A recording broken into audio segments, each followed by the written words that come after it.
हर मनुष्य कहता है मुझे दुख मिला, किसी ने दिया।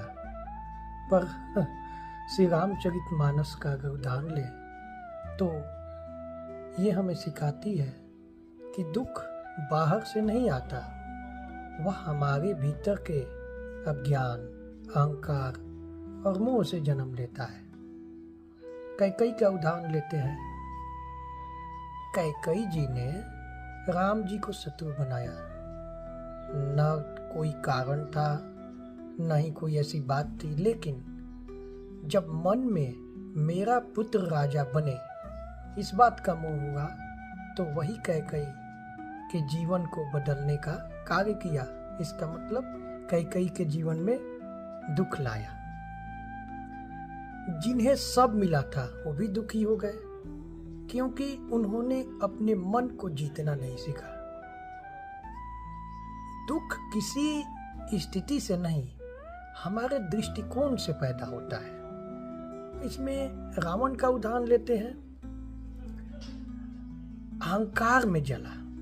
रावण विद्वान था, शिव भक्त था, समृद्ध था, पर उसका विनाश किसी और ने नहीं किया। उसके भीतर के अहंकार ने ही उसका विनाश किया। उसके भीतर का अहंकार ही उसका काल बन गया।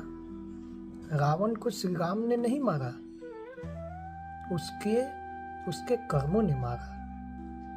इससे सीख हमें यह मिल गई है कि जब तक मन में मैं श्रेष्ठ हूं का भाव रहेगा, दुख और पतन दोनों आएंगे।